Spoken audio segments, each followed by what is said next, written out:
নমস্কাৰ। অসম চৰকাৰৰ বিভিন্ন পৰীক্ষাত আহি থকা অসম বুৰঞ্জীৰ ৫টা গুৰুত্বপূৰ্ণ প্ৰশ্ন পাৰ্ট 6ত আমি আজি আলোচনা কৰিম। তাৰে প্ৰথম প্ৰশ্নটো হৈছে, কাৰ ৰাজত্ব কালত তেজপুৰত মহাভৈৰৱ আৰু ৰুদ্ৰপদ মন্দিৰ নিৰ্মাণ কৰা হৈছিল?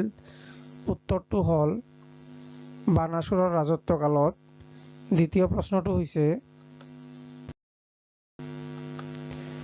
নাগশংকৰ মন্দিৰটো কাৰ দ্বাৰা নিৰ্মাণ কৰা বুলি বিশ্বাস কৰা হয়?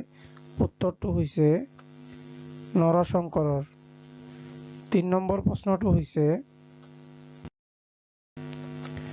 প্ৰাচীন চহৰ বেংমৰা বৰ্তমান কি নামেৰে জনাজাত? উত্তৰটো হ'ল তিনিচুকীয়া। ৪ নম্বৰ প্ৰশ্নটো হৈছে, অসমৰ প্ৰাচীনতম বাসিন্দা কোন আছিল? উত্তৰটো হ'ল খাচীসকল। আৰু ৫ নম্বৰ প্ৰশ্নটো হৈছে, চান্দ সদাগৰৰ চৰিত্ৰটো কোনটো গল্পত উল্লেখ আছে? উত্তৰ হ'ল বেহুলা।